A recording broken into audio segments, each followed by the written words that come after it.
Hi price allot கர்த்தர் நாமத்துக்கு மகிமை உண்டாவதாக.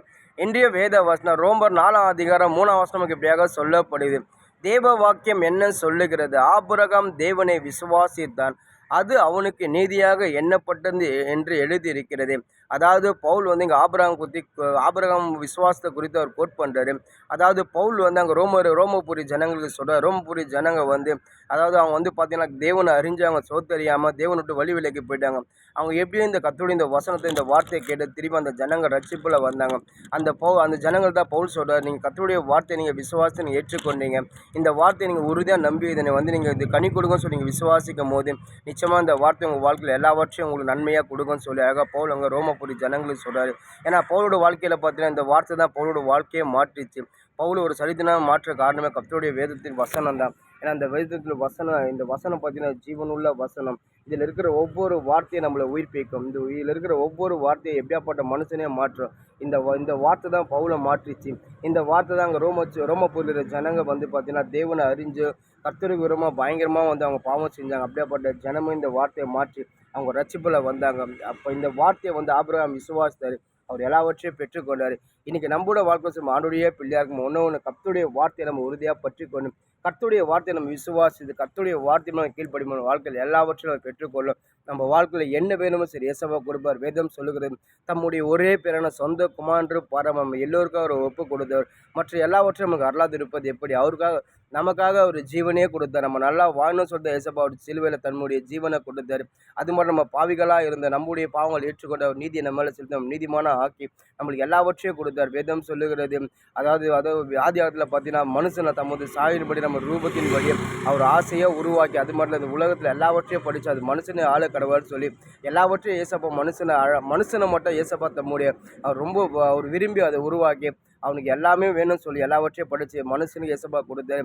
அப்படியாப்பட்ட சர்வ வல்லமுள்ள தேவன் நம்மளுடைய தேவனுங்க. அப்படி இருக்கும்போது நம்ம வாழ்க்கையில் என்ன வேணுமோ சரி ஏசப்பா நிச்சயமாக கொடுப்பாரு.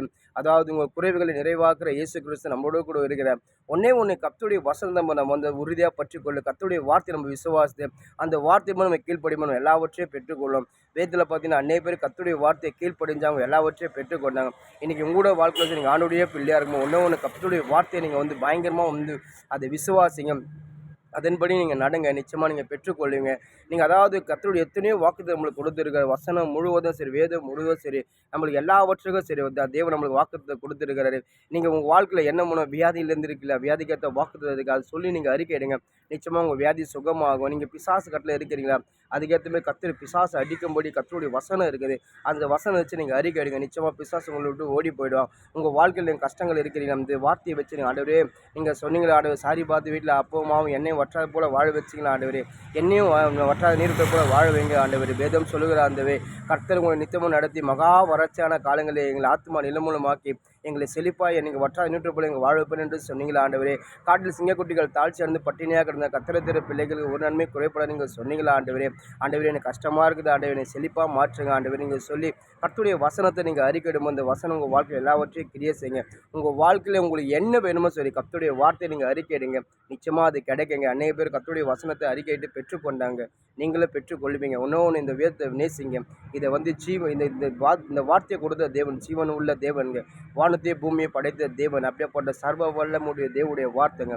இந்த வார்த்தையில் ஒவ்வொரு எழுத்துக்கும் ஒவ்வொரு வசனம் சரி ஒவ்வொரு எழுத்துக்கும் ஜீவன் இருக்கு. நீங்கள் அது விசுவாசத்தை நீங்கள் உறுதியாக அதை பற்றி கொண்டு அதை அறிக்கையிடும் போது நிச்சயமாக நீங்கள் பலன் பெற்றுக்கொள்வீங்க. அப்போஸ்தலர் பவுல் அதுக்கு தான் சொல்கிறாங்க, இருக்க ரோமபுரி ஜனங்களுக்கு வந்து நீங்கள் வந்து கர்த்தரை வந்து ஏதோ நீங்கள் கர்த்தருக்கு விரோதமாக இருந்தீங்க, கர்த்தருடைய வசனத்தை கேட்டு கர்த்தருடைய வார்த்தை கேட்டு நீங்கள் மனம் மாறினீங்க, இந்த வார்த்தையை நீங்கள் விட்டுறாதீங்க. அப்படியே அந்த வார்த்தையை நீங்கள் உறுதியாக பற்றி கொள்ளுங்கள்.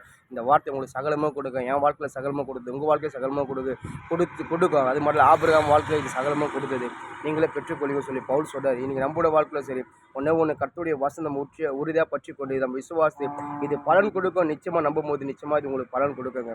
கர்த்தருடைய வார்த்தையை ஒருபோது நம்மளை வெட்கப்படுத்தி விட விடாது. ஏன்னா அந்த வார்த்தை கொடுத்த தேவன் ஜீவனை உள்ள தேவன். இந்த வார்த்தையை நீங்கள் விசுவாசிங்க. ஆமென்.